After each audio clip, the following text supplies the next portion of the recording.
mom's waiting for you. We're okay. We love you. We're all gonna miss you. I go, it's okay. It's okay. You can go. Yeah. About 5 minutes later, just stopped breathing. He was here. He was gone. But I didn't want him to suffer no more. Yeah, he's not alive.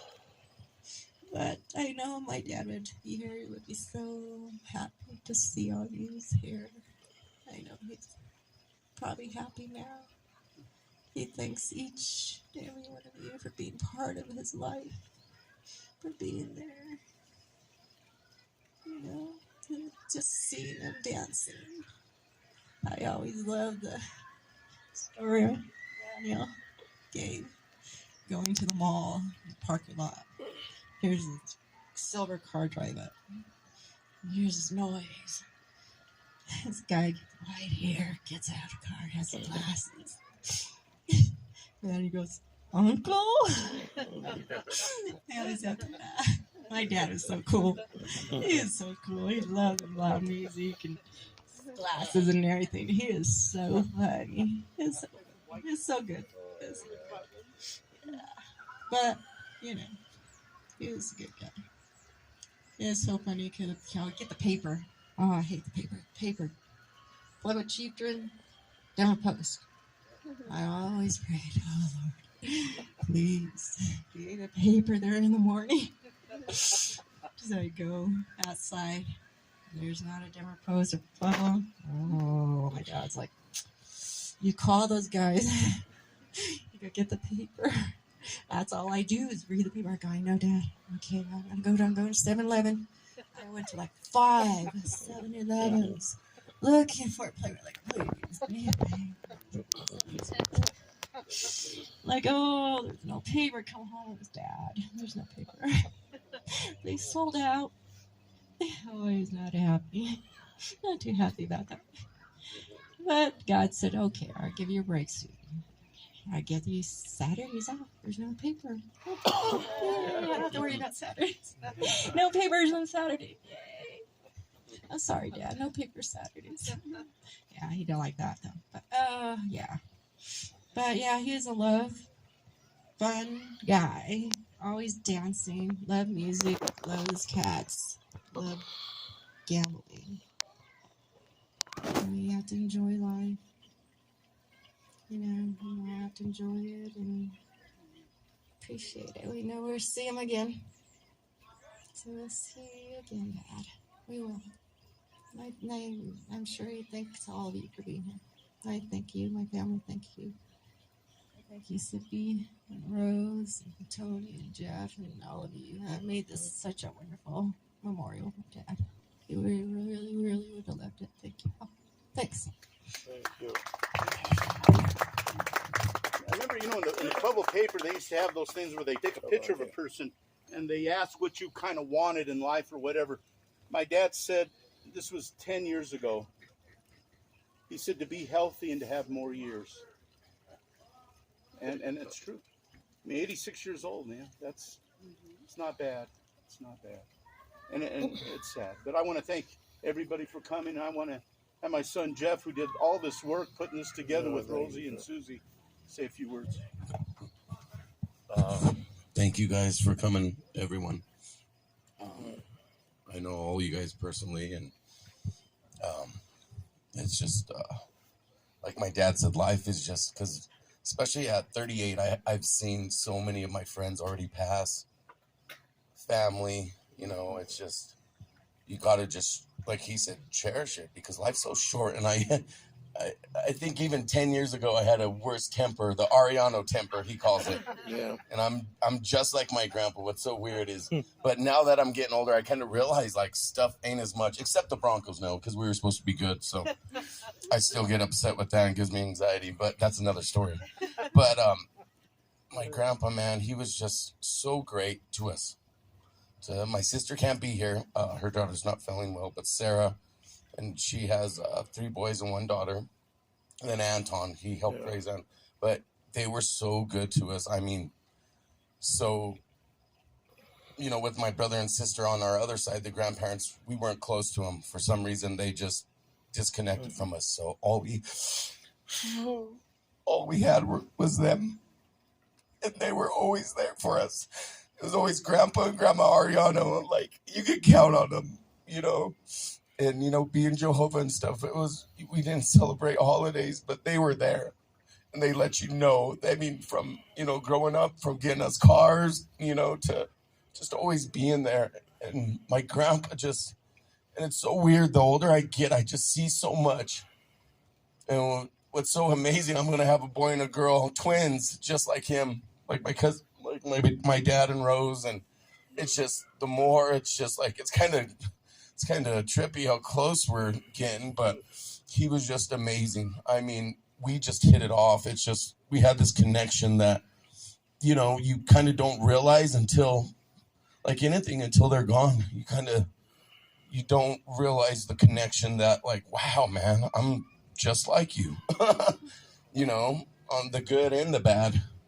But I just remember, you know, a great memory was Mr. Central, you know, because his family was so happy that he graduated from Central, and I was up for it. And there's these families with 30 people and 20 people, and look in the spotlight, and there's just my dad and my grandpa, and they give me that chair, and that's all I needed. That's all I needed, and I end up winning it. You know, everyone thought so highly of me for that, and to me, it was just another accolade. You know, to me, awards and stuff didn't mean nothing, but to him, it really means something. I guess he told my dad, he goes, and I saw him crying, and then when I saw him, because I never saw my grandpa cry before, but it was just such a cool visual. It's like something you'll never forget. I should maybe try to paint a picture, but it was just a spotlight, and I just saw my grandpa crying, and it just, I don't think I ever told you that story, but it meant so much to me. And then just throughout the years, man, football games. I remember one time in Colorado Springs, I mean, it had to be 10 degrees, snowing, blizzard. And I look, and there's my grandpa and my dad, man. So it's just that support. And I know for Isaac, the support, you know, helping us, and Sarah, the support. Like he said, you know, he wasn't, you know, like anyone, we have our things, but he was, like, to me, the vision the Grandpa Cippy I got was the best. I mean, he was even up to, he was at in May, he was at my last art show at the library. And so he just always supported, and like I said, I'm his biggest fan now. He was mine for all those years, and now, and it's just, you know, they take a part of you. And just the other day, you know, I was at work and I looked at a picture and I just started crying because I said, God, it's like a part of me, you know, just to see him with his shirts and, you know, a couple buttons undone and his silk shirts. That's why I kind of wore this. It was his old shirt. It's a little tight, but I think you were 20 when you had this. But I did this in honor of Grandpa, and he just loved his music. He loved dancing. And I'll do a quick story. They're not here, but Rose and Tone, we went to a Nuggets playoff game, and I had to be about 14 years ago. I was in my mid-20s, and, you know, the Nuggets lost, and it was a late game, and not too late, but it's about 10:30 in Denver. And, you know, my aunt and uncle, the ones, they're getting food now, they say, you know, we're going to bed, we're going to our room. And me and Grandpa, we go to our room, and we look, and it's about 10:30, and we look at each other. I'll never forget. We go, I ain't going to bed. Are you? He goes, no. And I said, did you see that pub up the street? You want to go? He said, let's go. So we went there, and we stayed until like 2 o'clock in the morning. The waitresses were getting a kick out of him. He had his Diet Pepsi. I was drinking my beer and playing pinball. And that was Grandpa up until he got sick. I mean, he was there. Like I said, every birthday party for Trinity.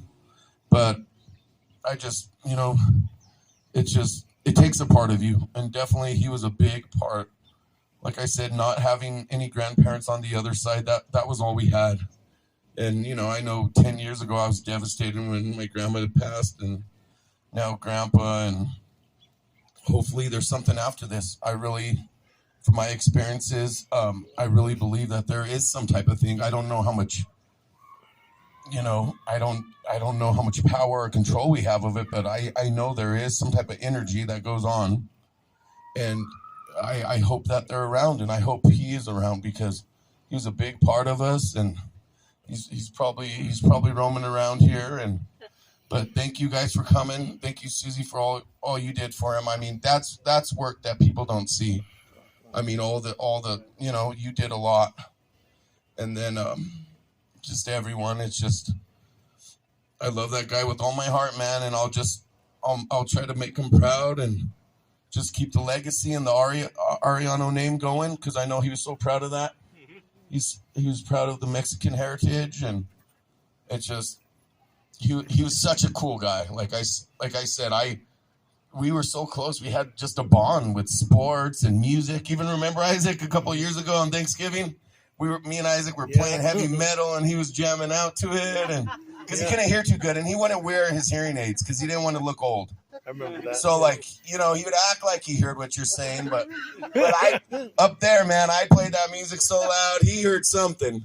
So he was jamming out, but just such a neat guy. Like I said, he looked so cool, back in the day. He looked like a little Richard, like a Elvis. But thank you guys for coming. Thank you all, and thank you, Jeff. Grandpa Cipriano, we love you forever. Amen. Isaac, do you want to say a few words?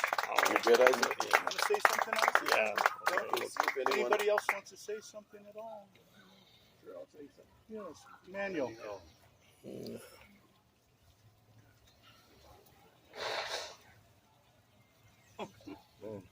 Beautiful words. Beautiful words. Well, good afternoon. For those of you who don't know who I am, my name is Manuel Pacheco. My uncle Cippy was my mother's brother, and I'm from the Pacheco side, and it's an honor to be here for one thing today. I have a lot of memories myself growing up here in Pueblo, although I grew up in Colorado Springs. But we always came to Pueblo to visit my grandmother and grandfather.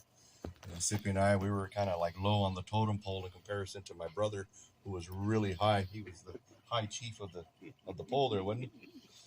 But Gilbert. Yeah, Gilbert. Yeah. But no, my uncle Cippy, the Arellano family, very beautiful family. Very beautiful family. Very small in comparison to my side of the Pachecos.